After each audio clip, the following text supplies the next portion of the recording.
Әсем күйеу жұмысқа шық дегенде қатты қуанды.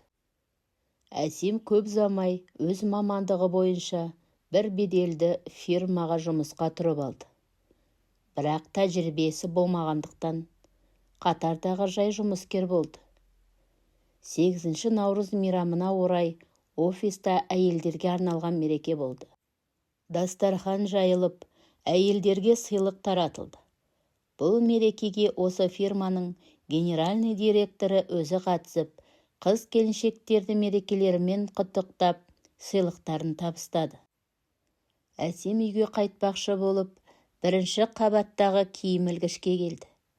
Киімін алып, асығыс бұрыла бергені сол еді, бір еркектің төсіне келіп соғылды. Ерніндегі помадасы әлгі ер адамның ақ көйлегіне қып-қызыл болып жағылып қалды.